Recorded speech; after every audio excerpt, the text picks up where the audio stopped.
Hey everybody. Okay, so now we're gonna open.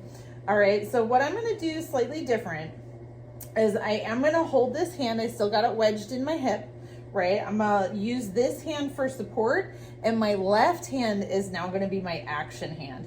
So what I like to do is I use these two fingers right here.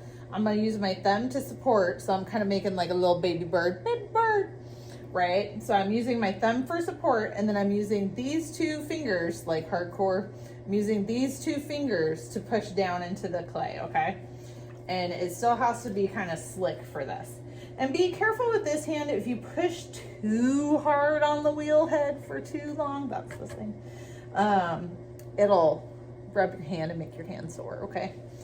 So I'm gonna support, I'm gonna hold, and I'm gonna gently push in the middle just to make a little teeny hole, okay? So it's only like a 1/4 inch deep.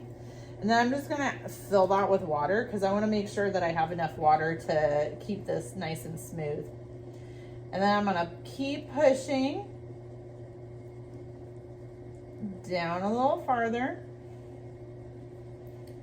until I think I have about like a 1/4 inch at the bottom of my clay. All right. So at this point, I'm gonna turn this off and I'm gonna check it. So I'm gonna take my needle tool and I'm gonna push my needle tool in it and I'm gonna put my finger right at the clay so that way I can tell. So now I can be like, oh look, I have this much clay down there. So I want about like a little more than a 1/4 inch, something like that.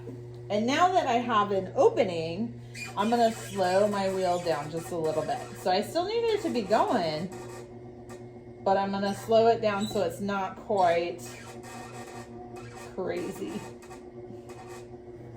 So it doesn't feel crazy. So this is a little bit slower than before. So I still need to make sure that I'm using water, that anytime it doesn't feel slippery, that I'm gonna add a little bit more water. Okay, so that was the opening.